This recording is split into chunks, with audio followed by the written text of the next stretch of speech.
In a recent People magazine article, Miss Ashley Graham is upset that people are taking GLP-1s. And she goes on to say, and I quote, there was a pendulum that swung. That was body acceptance, positivity, everybody be who they want to be. And now it's going back the opposite way. It feels like a smack in the face to women who felt like they had a voice. Now, before I get into how I actually feel about this, let me just kind of correct Ashley Graham here. And Ashley, I don't hate you. I actually like to do articles like this to show that there's in-betweens in these conversations. I want to get back to that on the internet. I don't want to be hater-rating on her. I just don't agree with the statement. And truly, from a marketing perspective, I do feel like this puts her on a platform again to be the one to talk about body positivity. But the truth is, Ashley, body positivity been happening since the 1960s, baby. And if you don't know, let me educate you a little bit. Body positivity actually started in the 1960s with the fat acceptance movements because people were getting discriminated against in the workplace for being fat. So they just wanted the respect and the equal right to feel accepted no matter where they work. So that's where body positivity got started.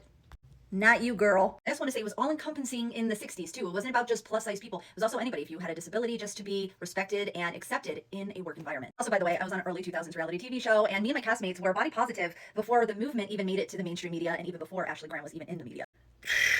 That all being said, I do want to say that this type of conversation and what she's actually saying is very dangerous. There are a lot of people on GLP-1s right now, including myself, who's part of the body positivity movement before she even was.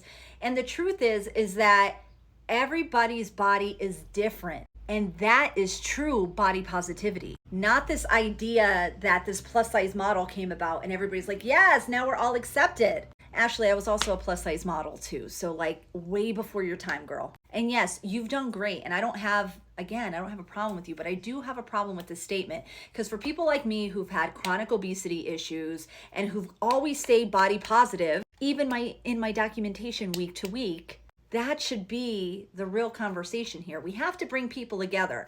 And I am determined to fight these conversations, pointing out the bad guy, whether you are on a GLP-1 or not.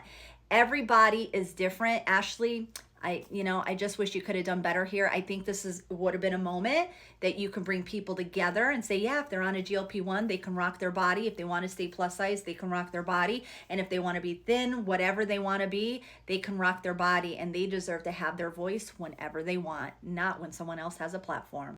Do better, Ashley. I think you can. But I don't want my voice only to be heard. I want to hear from you. What do you guys think? Do you agree with me? Do you think that she was coming off wrong? I don't know. Let me know. Put it in the comments. Let's get back to more conversations.